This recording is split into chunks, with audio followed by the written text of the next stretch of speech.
to take any questions before everybody checks in. I'll just kind of give you my my overview of what's going on. The markets are in a consolidation phase, all over the place. Stocks are consolidating right at the highs.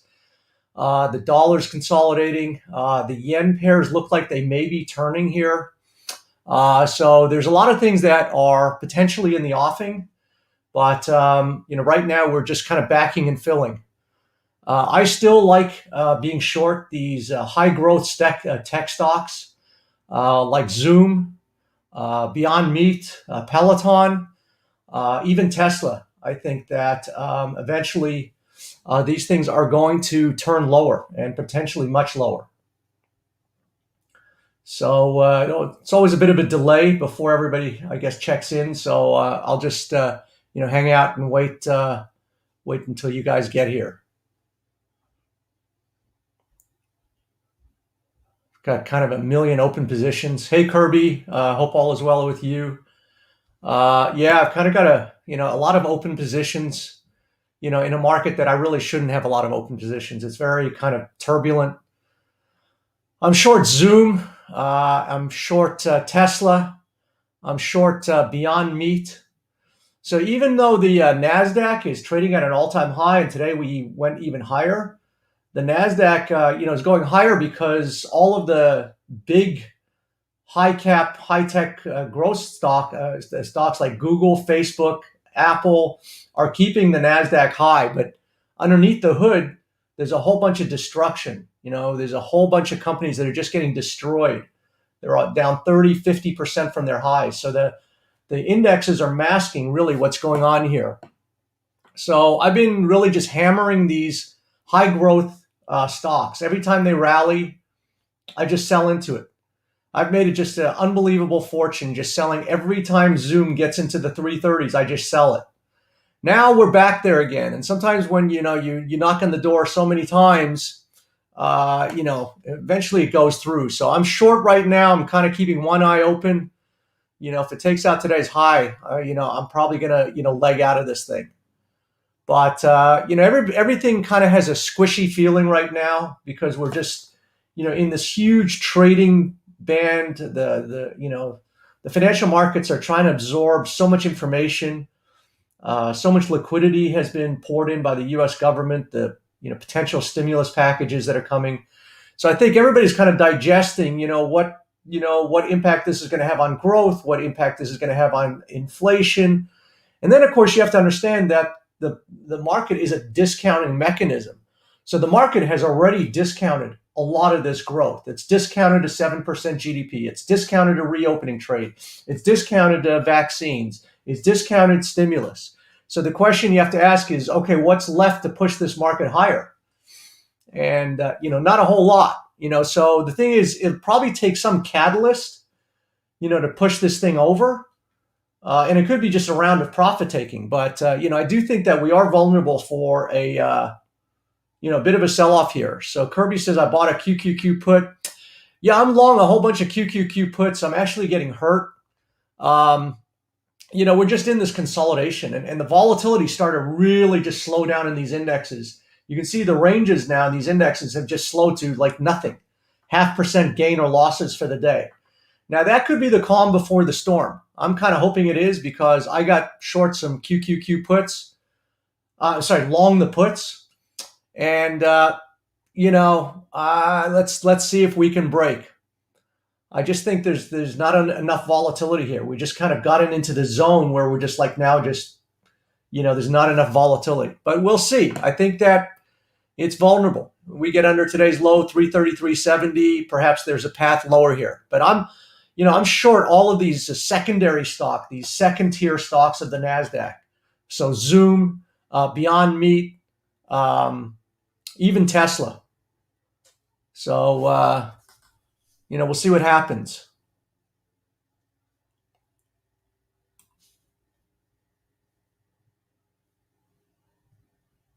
So Bronwyn, it sounds like you have a personal problem. So why don't we just leave it there? Hey, Ayub, how are you? So why don't you guys tell me what you guys are doing, what you're looking at? If you want me to look at anything, give you my opinion. Happy to do that. That's kind of the purpose of this little get together. Abdel says, do you refer to Tesla as a secondary? Yeah, that's an interesting question. I don't know where I would put Tesla. Tesla's in a kind of a class of its own. So yeah, but I would put it in the second tier, in that it's really got a huge valuation based on income streams that are going to be discounted well into the future, and you're already putting a huge multiple on that. So what happens if you have a hiccup in growth? What happens if you have a hiccup in car production?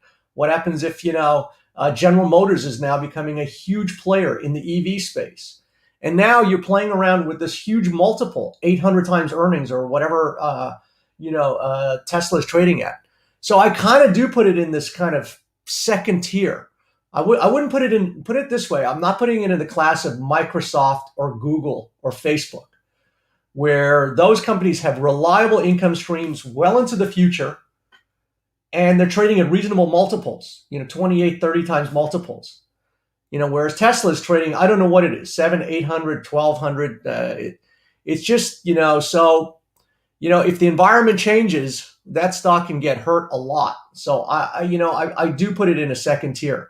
And what I mean by a second tier, I mean under the Microsoft, the Facebook, the Google, the Apples. So those are, the stocks that make up 20% of the S&P, 20% of the NASDAQ, and why the indexes look so good, because those stocks are making new highs. So the indexes are kind of hanging out the highs. Meantime, Tesla's 30% off its lows. Beyond Meat's down 50% off its lows. Zoom is 50% off its highs. I'm sorry, highs. So yeah, there's been a whole, undercurrent below the Facebook, Apple kind of, market tier. Farron says possible island top on the Dow with a couple of inside bars. Yeah, Farron, I'm keeping a close eye on that. So, I really pay attention when a market makes a new high, like the Dow did like 3, 4, 5 sessions ago. And now you've just got these itty bitty bars. It's just kind of stalled. The energy has just stalled out right at the top. And, when a market stalls, it's like, being in a car, a gear shift car in San Francisco when you're going up this hill, and then you stall at the top, and then, you can roll all the way back down. So yeah, I think that these indexes are very close to, some kind of turn. It's just it just needs a spark. It needs some kind of catalyst to to make it go somewhere. Otherwise, we're just going to be in kind of this low volatility funk. Kirby says, "Do you think?" Well, first off, I try not to think, Kirby. So, I don't think in terms of macroeconomics. I don't try and play MIT economist. I just look at price, and so you can eliminate the word think. If you're thinking as a trader, you should be observing and then taking action based on what you're observing. But if you're thinking in terms of macro terms, is the government going to banish cryptos, or so I don't think in those terms. Cryptos are, I don't know how to think about cryptos. Cryptos are, a parabolic markets, markets that just go straight up without much of a, junction in between. So Bitcoin really from 410 to 60,000 has been kind of a straight elevator ride. So those always, those kind of, parabolic moves always, scare me. When it will end, if it will end, I don't know. It's kind of hard to, look at, cryptos. But it is consolidating. The volatility started to slow down, and my wife loves cryptos, and she owns a bunch of them, and we talk about it all the time. And I do like the fact that it's not having these huge moves anymore. It's just kind of vacillating in this 55 to 60, and I think the more it does that, the healthier it's going to be, because you can't just have everything always go straight up. You need some kind of consolidation, to set the stage for the next move. You can't if it just keeps pushing higher, it means something. It will just bring it down like a bag of rocks.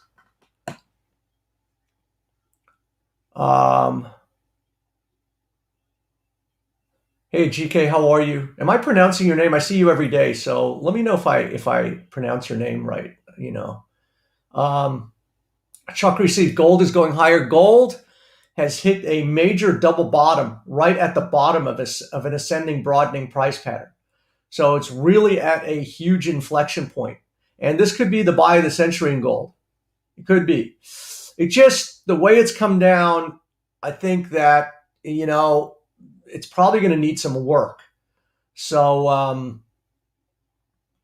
don't know if I would leap into it here, but this could be the pivot point. I mean, it's trading above the neckline of this double bottom, and maybe I'm overthinking it. I've just been really kind of parked in these NASDAQ stocks and just making so much money just banging Zoom every day, that, and now I'm looking at the yen pairs for a possible big turn lower in the yen pairs. So that's kind of the next thing on my radar. Okay, wow, I got it right. So thanks. Well, I don't know what Bitcoin is worth. I don't know what it's, I kind of get into this discussion worth more than gold. Okay. It is. And you're seeing a huge transition out of gold and into Bitcoin. If you monitor the flows, you can see that there's a huge, outflow of gold and into Bitcoin. I think gold, the market cap on gold is about a $9 trillion market. The cryptos are about a 2 trillion. So, you still got about 4x to go before cryptos catch up to gold. But, gold has had, century head start. So we'll see how that goes. But, I think cryptos are different than gold in that they have an inherent functionality, where gold is just something that we dig out of the ground and we, put an arbitrary value on there. So it's going to be interesting how that plays out over the years. I honestly don't know how to look at Bitcoin. My wife and I get in this discussion all the time, and she never understands what I'm trying to say. So Apple is a company that sells a product, and it takes in certain amount of revenues, and then they had some earnings, and then it has a certain number of stockholders, and then you divide the stockholders into the earnings, and you can create a value for that enterprise. But Bitcoin, even though we know the blockchain is valuable, how do we put a value on Bitcoin? Because it's not Bitcoin company, where every time somebody uses a blockchain, does a transaction, Bitcoin company accrues revenues, and then Bitcoin company has shareholders, and we divide, and that's how we know so Bitcoin moves up and down every day based on what? I guess supply and demand, scarcity, but scarcity of what? We're just creating, something that, we think has a value and say, well, just because it's in short supply, it has more value. Well, I could say there's a finite number of, grains of sand on the beaches in the world and say, well, there's an inherent scarcity there. And when we, so I don't know how to think about Bitcoin. And I wish, obviously, I'd bought it a long time ago. I did. I took a loss and then I never came back in. And so obviously I wish, I was here. But, then the question I asked myself, would I buy it here? And, that's just a hard question.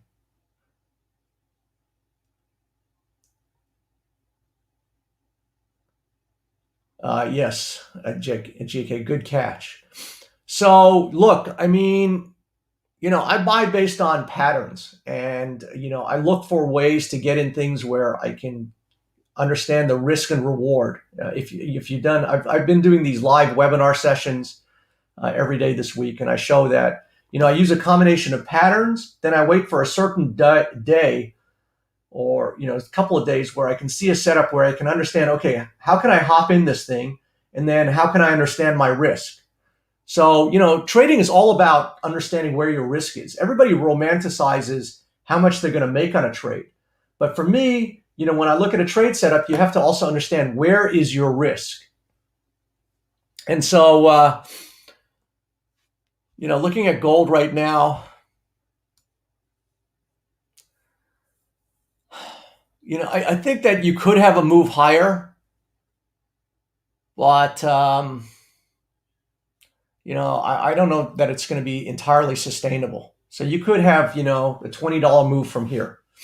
Entirely possible. I mean, you put on a perfect double bottom with these key reversals on the weekly. So, each weekly downdraft that took it to 1670 ended the week on the high of the week. And now you have these two pivots, these two reversals right in the same area around 1680. And that is a double bottom. That really is. But when I look at the monthly charts and the longer term charts, they become a little bit more confusing. I try and look at these bigger charts and try and visualize, okay, now I'm long, can I go through all of these monthly down bars? Will it just go straight up through them? So we've come from 2100 to 1700 over 6 months. And now you have to say to yourself, am I going to cut through all of that selling, right away? I don't think so. So visually it looks like something, and maybe I'm overthinking it because this is something that I should be trading. It's a great looking pattern. I'm just kind of feeling it out. Chukri says, so do you think above 1770 gold will go down? I don't. I think that's a dangerous game to try and predict where it is now, where it's going to go to, where it's going to stop, and then where it's going to go down. So what I try and do is look at trades where they are and try and find risk rewards based on. So if it gets to 1770 and has some key reversals, has a double top, has something that I can see that could project a turn. But again, here you have a double top, and if we go to 1770, you're not going to go straight down through the double bottom. You're not going to go through that. So I think the best thing you're looking at in gold is probably an extended kind of trading range. So right now, I would. GK says you've given me a new wave of confidence. Thanks for that. To me, the markets trace out certain distinguishable patterns, and then when we see these patterns, we understand the behavior. So every time Zoom gets into the 330 area, I short it because Zoom is an inherent downtrend. It's got a million bear price patterns. Now, it is at an area where, it grabs some support between 305 and 310 on the weekly. And it's possible you get another, bump out of here to, 350 or something like that. But I think inherently, I look at Zoom as a long-term downtrend. And, so I just look for ways to get in sync with that, trade. Although, it's kind of got to get into the 330 here and it's hanging here. So we'll see. We're kind of in the middle of the range right now where the low's been 326, the high's been 334. So we're basically exactly in the middle of the range right now. I've got a sell. So I'm already short Zoom and I'm looking to add to my position. And sometimes what I'll do is I'll wait for a couple of hours to go by in the day. And so like the low on Zoom right now is 326. So I've got a resting sell stop to go short Zoom under 326 to add to my position. So sometimes I'll just use the range, let it go a couple hours. The market's been open 2 hours now, and so I've got this a pending order under the low, and if Zoom keeps going higher, that pending order is not going to get executed, and that's the beautiful thing about the pending order. It's just the market puts you in when it's the right time to go. So I don't have to watch Zoom all day. I don't have to watch some 5-minute chart for some crossover. I know what I'm looking at on Zoom. It's a long-term downtrend. If I lose today, I'll just clean out my position and reevaluate it and find another time to get in. But, if it tanks at some point today, I'm going to add to my position.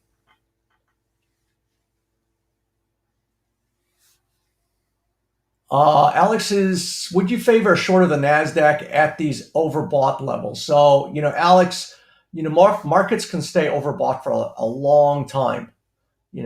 There's an old saying that the markets can stay irrational a lot longer than you can stay solvent. So the problem I see with the indexes right now is that you've had massive volatility leading into it. You've had a whole year, and now I see that you could just go into a huge just churn, just and it could go on for 6 months, where you just bang in a range. So instead of going up much higher or selling off much lower, my fear is, and I hate those kind of market conditions where you just go into a trading range. So, and the indexes, like I said, are being masked. So Facebook, Microsoft, Google are all making new highs. They all made all-time new highs yesterday. And those, are fantastic stocks to own. I think Facebook's going to keep going higher. And so they, carry a huge weight in the indexes. And so even if, you see the second tier, as I call them, the DoorDashes of the world and the Zooms and, on and on, they could keep going down, but the indexes could just stay, up here. So the indexes, I don't really see a play in the indexes right now.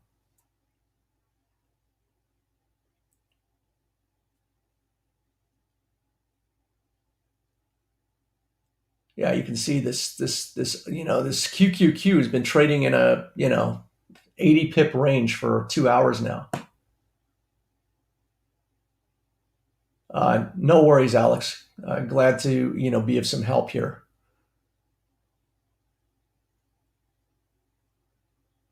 Yeah, so I'm keeping one eye on these stocks, and I just think this feels like kind of a nothing day. It looks like these Nasdaq stocks could actually just dig in here, like Zoom and whatever. So I don't like the fact that it's just hanging out right here at the highs. So this is why I wait to see how market closes, and then tomorrow I might make a set of trading decisions based on how we kind of handle these trading ranges right here. But my fears were just in these now these banging trading ranges. So when I look at the market, I want to see a market that's going to go from one level to another. And then, sometimes, these markets just get into a period where they just go flatline, and you can lose a lot of money because, you get long, it goes up, and before you can take your profit, now you're losing. Now you think you should go short. And so it's kind of getting these things where they can, just mess with your mind. And so, sometimes you just need to take a step back and let a bit of time go by to assess what's really happening here. Yeah, you see these indexes are going back to their highs again. The Pella says euro US dollar. So I think the euro is in a the dollar's in this long-term downtrend. And it looks like, I was saying, I was short the euro from 119.37, and we got out, near the 117 handle. And there's just, some big support here between 116 and 117. And I don't think we go straight up in the euro, but I think the dollar's in a long-term downtrend. So it's just, yeah. And the dollar can also be one of these things that can just trade for weeks, where it just does nothing and it goes into, these huge, trading ranges. I mean, I like the Australian dollar long, but it doesn't look like that's going to get going for a while. British pound put on a bad weekly bar here. So I think the other opportunity I'm looking at in FX is the yen pairs. And to me, it's an open question whether, this is, a major top in the euro yen. This 130, 130 to 132 is where a major trend line comes in. And so, it looks like we're making a double top on the weekly here. So I'll have to see how it closes tomorrow. And we could be at an opportunity where the yen pairs are starting to peter out and they're going to roll over in the direction of their major trend.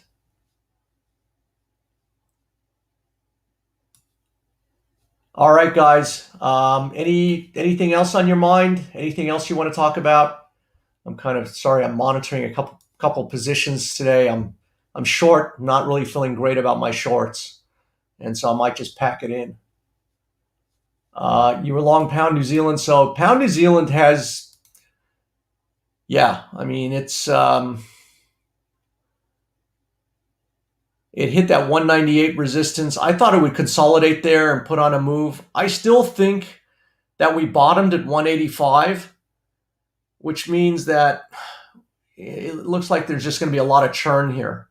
But no, it did not follow through in the way I wanted to. But I started getting in at the 192, 193 area. So I made some money on the way up. I added to my trade, gave back some money on those trades. So all in all, it was, maybe a little bit better than a break-even trade. But I thought, but this is like gold, where I think, where we see a double bottom a couple months ago at the 185 level. But it's taken a long time. It took 2 months just to kind of mess around and then shoot higher. And then when it shot higher, it, is into this long-term resistance. And that's what it feels like gold will do. This feels like this chart will mimic what gold is. That we see a double bottom in gold, but I don't think it goes straight up. I think it, probably hangs out. It may go up, then it may get banged again. And I think this may end up looking a lot like what gold might look from here on out. Even I can't really comment on brokers. I use ATC. They're out of the UK. I don't know where you are in the world. Let's see, NZD CAD. That's a kind of here, nowhere here. I don't know. I mean, there's huge patterns that suggest this is going to go lower. This is just in a giant chop. So again, some of these markets are just in areas where it's neither here nor there. I think NZD CAD probably goes lower, but it looks like there's some support here. So neither here nor there. And so this is what I do. I kind of go through these charts and they either stand out to me, or they don't. And then I just move on. So when I look at something, I want to see something that's, going to move. When I get into it, I want to see it move from one level to the other. I don't want to kind of get into this noise thing. And I'm not just trying to play around for 30 pips here and, 7 pips there. So if I can't see a move that looks like it's going to extend from one level to the other, that I have a lot of confidence that I can project and visualize how this thing's going to go, then I'm just not going to do it. And so for me, I try and put on trades, certainly in the FX market, that have a 3-to-1 risk reward. So if I'm going to risk 50 pips in NZD CAD, then I want to see a path where I can make 150 pips.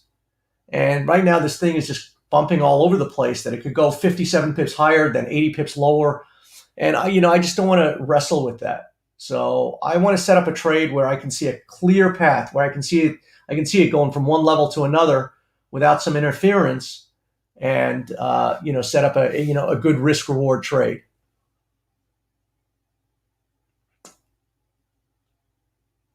Now, Zoom's an example of something that, if something should happen, like I think this should go lower, but the fact that it's holding and exhibiting this strength, and if it starts taking out the highs, the fact that it doesn't do something that I think it's going to do, then by definition, it's probably going to do that other thing. So if something doesn't go down, it's going to go lower. So you have the possibility of these short covering rallies, that are massive, that despite the fact that the market, that I think Zoom long-term is still going to go down, there's still an open possibility that you could have, a massive short covering rally. We saw that in Beyond Meat, certainly with these game stoppers, where Beyond Meat, was trading at 140, and then two days later it was at $218, and now we're back down to 130. So it was just a short covering rally, but those things can be hellacious. They can be massive. So, Zoom is, I'm short and I'm not comfortable. It's just hanging out too much. I want to see it start coming off. I don't want to start seeing it go back to the highs. So, we'll see what happens there. It's just right in the middle between 326 and 334. We're trading at 330 even. So, it's going to be an interesting day. I'm still, got a short position. I've got a sell stop at 326. So, if the market never gets there, then, no harm, no foul. And to me, that's the best way to look at your trades. Look at the setup on a daily chart. Make sure that you understand what the governing trend or the governing pattern is, so you're faced in the right direction. Then find your key reversal inside bar. I talk a lot about this on my webinars. And then put, a buy stop in a market you want to buy, or sell stop in a market you want to sell, to confirm what you're looking at. If you're trading intraday, it's random. You're trading these random movements. 1 hour, I can make a case Zoom looks great. The next hour, I'm like excited it's going to go down. And really what counts is, I've got that sell stop at 326. Does it go down and trigger that, or doesn't it? And if it doesn't, then I got my answer. Just wasn't ready to go today.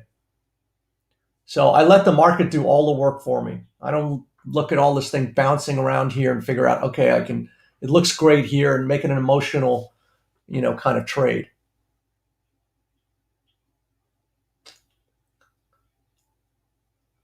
So volatilis, the dollar yen to me is, the trade du jour. I've made a ton of money shorting dollar yen, and this looks like it may be another opportunity to get short. So dollar yen has been in this tremendous descending triangle for like 5 years now, just bouncing, with a cadence of lower highs. So it looks like a buzzsaw, this, descending wedge, like this. I don't know how to, yeah, there it is. So that's what it looks like, the pattern. It's a descending wedge where you have a downsloping line and then a horizontal line around the 100 level that connects all the lows. And so now you just made another attempt and banged against the upside of this descending triangle, went to 111, looks like you're failing. And I think you turn lower from here. Dollar yen has been in a decade-long downtrend, and it was an open question as to whether we were going to turn around. But I still, it looks like we're going to turn back into the downtrend. Pound yen. If these yen pairs turn, then pound yen's going to turn, and this may be, the stake in the heart of the pound yen rally. This may, I don't see a pattern here that suggests that we're going to go lower, but this is a nasty key reversal at a major resistance level. So the yen pairs are at an inflection point, and it's an open question where they go from here.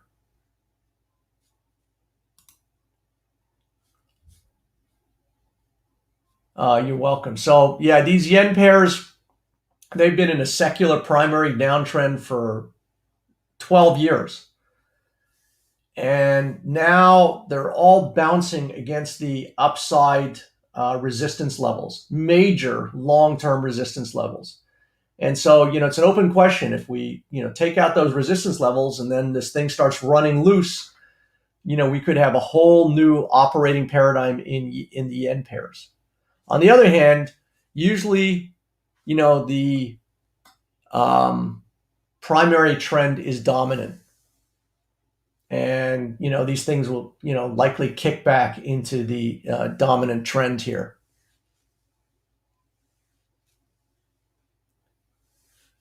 All right, guys, I think I'm going to leave it there. Thanks for checking in, and I will see you next week. Have a great trading week, great weekend, and I'll see you next week. Thanks again.